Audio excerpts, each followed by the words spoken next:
আৰু দ্বিতীয় কথাটো হ'ল যে কাইলৈৰ পৰা আমি এটা অনিৰ্দিষ্টকালীন অৱস্থান ধৰ্মঘটৰ কাৰ্যসূচী মই নিজে তাত অংশগ্ৰহণ কৰিম। মই ৰাইজৰ দলৰ সভাপতি হিচাপে অনিৰ্দিষ্টকালীন এক ধৰ্মঘটত কাইলৈৰ পৰা বহিম আৰু সেই ধৰ্মঘট সেইদিনালৈকে চলিব যিদিনালৈকে মূল অভিযুক্তদ্বয় শ্যামকানু মহন্ত আৰু সিদ্ধাৰ্থ শৰ্মাক যেতিয়ালৈকে গ্ৰেপ্তাৰ কৰা নহয় সেইদিনালৈকে আমাৰ সচলৰ এই ধৰ্ণা অনিৰ্দিষ্টকাললৈ চলি থাকিব। এইটো হ'ল দ্বিতীয় ঘটনা। মানে অসমৰ মুখ্যমন্ত্ৰীয়ে ইয়াক হত্যাকাণ্ড বুলি কৈছে।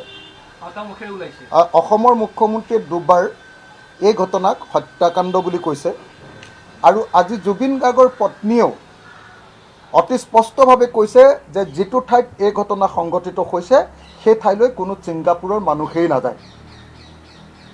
খুব পৰিকল্পিতভাৱে সেই ঠাইলৈ জুবিন গাৰ্গক লৈ গৈ ৰহস্যজনকভাৱে মৃত্যু ঘটোৱা হৈছে, অৰ্থাৎ এই ঘটনাটো এটা হত্যাকাণ্ডৰ সমপৰ্যায়ৰ ঘটনা বুলি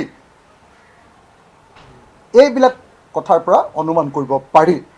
গতিকে আমি এই যিটো ৰহস্যজনক মৃত্যু, যিটোক অসমৰ মানুহে হত্যাকাণ্ড বুলি ভাবিবলৈ আৰম্ভ কৰিছে আৰু বিশেষভাৱে অসম চৰকাৰৰ যিবিলাক ঘটনা, অসম চৰকাৰে যিধৰণে ৰেছপন্স কৰিছে, অসম চৰকাৰে যিধৰণে লুকুৱাব খুজিছে, অসম চৰকাৰে যিধৰণে দেৰি কৰিব খুজিছে তদন্তটো, আৰু যিধৰণে প্ৰতিবাদ কৰা সকলৰ ওপৰত NSA লগাই দিছে, যেন জুবিন গাৰ্গৰ ন্যায় বিচৰাটো অসমত এতিয়া এই মুহূৰ্তত ৰাষ্ট্ৰদ্ৰোহ। এইটোৰ পৰা মানুহে ভাবিছে যে গণ্ডগোল কিবা এটা ডাঙৰ আছে, এইটো গোটেই ছিষ্টেমৰ ভিতৰত গণ্ডগোল আছে। হিমন্ত বিশ্ব শৰ্মাই এই তদন্ত কিয় লুকুৱাব খুজিছে? কিয় সিদ্ধাৰ্থ শৰ্মাক পায়ো তেওঁ গ্ৰেপ্তাৰ নকৰিলে? কিয় এতিয়ালৈকে শ্যামকানু মহন্তক গ্ৰেপ্তাৰ কৰা হোৱা নাই? কিয় এই ঘটনা যি ছিংগাপুৰত গৈ তদন্ত কৰিব লাগিব সেই ঘটনা কিয় অসম পুলিচক দিয়া হৈছে? কিয় ভাৰতবৰ্ষৰ ভিতৰত আটাইতকৈ ডাঙৰ তদন্তকাৰী সংস্থা CBI দিয়া হোৱা নাই? আৰু ইতিমধ্যে CIDয়ে FIR জাৰি কৰিছে। CID SSP আছিক আহমেদে, আপোনালোকে জানে যে FIR দিছে। FIR 27 তাৰিখৰ দিনা FIR দিছে। গতিকে এই FIR পাছত এই কেছটো অৰ্থনৈতিক কেলেংকাৰী হিচাপে EDৰ হাতলৈ যাব লাগে। কিয় এতিয়ালৈকে EDৰ হাতলৈ অসমৰ মুখ্যমন্ত্ৰীয়ে এই কেছটো দিয়া নাই? গতিকে এই গোটেইবিলাক কথাৰ পৰা অসমৰ মানুহে অনুমান কৰিছে যে এই হত্যাকাণ্ডটোৰ হয়তো ছিষ্টেমতে কিবা এটা গণ্ডগোল আছে। গতিকে অসমৰ মানুহে দাবী উত্থাপন কৰি আছে যে CBI তদন্ত হ'ব লাগে, EDক তদন্ত দিব লাগে আৰু অভিযুক্তসকলক তৎকালীনভাৱে গ্ৰেপ্তাৰ কৰিব লাগে। কিন্তু অভিযুক্তসকলক পূজা খাবৰ কাৰণে সময় সুযোগ দিয়া হৈছে। গতিকে এই ঘটনাত ছিষ্টেমত গণ্ডগোল আছে কাৰণে কাইলৈৰ পৰা আমাৰ কাৰ্যসূচী আৰম্ভ হ'ব। শ্যামকানু মহন্তৰ ককায়েক নিজে DGP আছিল আৰু সেই DGPৰ তলৰে কেইজনমান পুলিচ অফিচাৰ, তেওঁলোক এতিয়া CIDৰ অফিচাৰ। সেই DGPৰ তলৰ অসম পুলিচৰ সঞ্চালক প্ৰধানৰ তলত কাম কৰা মানুহবিলাকে যদি আজি শ্যামকানু মহন্তৰ অপৰাধৰ যদি তদন্ত কৰে তেতিয়াহ'লে সেইটো কেতিয়াও ন্যায় পাব বুলি আমি নাভাবোঁ। গতিকে এইটো CID নহয়, এইটো চেণ্ট্ৰেল এজেঞ্চি CBIৰ হাতলৈ অৰ্পণ কৰিব লাগে। তৃতীয় কথাটো আপোনালোকে নিশ্চয় জানে, আমিও শুনিছোঁ যে শ্যামকানু মহন্ত অসম গণ পৰিষদৰ সদস্য আছিলে আৰু সিদ্ধাৰ্থ শৰ্মা BJP দলৰ সদস্য আছিলে। গতিকে দুইজনে শাসক দলৰ লগত যুক্ত মানুহ। শাসক দলৰ লগত যুক্ত মানুহজনক যদি ষ্টেট গভৰ্ণমেণ্টে তদন্ত কৰে তেতিয়াহ'লে নিশ্চিতভাৱে তেওঁলোকে সুৰক্ষিত হ'ব। আচল তথ্য আমি নাপাম। গতিকে আমি দাবী উত্থাপন কৰিছোঁ যে এই ঘটনাটো CBI তদন্ত কৰিব লাগে। কাৰণ CBI তদন্ত আপোনালোকে চাব দেই, ছিংগাপুৰত যে তদন্ত কৰিবলৈ যাব, ছিংগাপুৰত প্ৰথম কথা এইটো যিটো জুবিন গাৰ্গে যিটো সাঁতোৰ দিছিলে এইটোৰ নাম কয় ফ্ৰী ডাইভিং। ফ্ৰী ডাইভিং কৰিবৰ কাৰণে এখন ফৰ্ম ফিল আপ কৰিব লাগে যিকোনো সাগৰত। তাত লিখিব লাগে যে সঁচাকৈ যে কোনোবা মানুহৰ মানে এইকেইটা প্ৰশ্ন থাকে। ফৰ্মখন মোৰ লগত আছে, আপোনালোকে চাই ল'ব পাৰিব।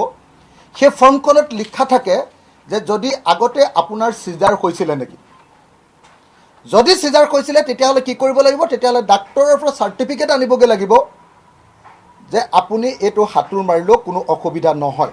সেই চাৰ্টিফিকেট পোৱাৰ পাছতহে তাত অনুমতি দিব পাৰে। নাম্বাৰ 1। নাম্বাৰ 2, মৃগী ৰোগ যদি থাকে, এপিলেপচি যদি থাকে তাত লিখিব লাগে যে আপোনাৰ এপিলেপচি আছে নেকি। যদি এপিলেপচি আছে, এপিলেপ্টিক চিমডম যদি আছে, তেতিয়াহ'লেও আকৌ ডাক্তৰৰ পৰা প্ৰথমতে চাৰ্টিফিকেট আনিব লাগে। এতিয়া এইবিলাক তদন্ত অসম পুলিচে গৈ তাত কৰিব পাৰিবনে? যে এপিলেপ্টিক চাৰ্টিফিকেট উলিয়াইছিলে নে, ডাক্তৰৰ পৰা ন' অবজেকশ্যন চাৰ্টিফিকেট উলিয়াইছিলেনে জুবিন গাৰ্গে? নে কোনোবাই বুদ্ধি কৰি তেওঁক প্ৰভাৱ খটুৱাই ছিংগাপুৰৰ মানুহে হওক বা আমাৰ মানুহে হওক এইটো কৰিলে? 1 নম্বৰ।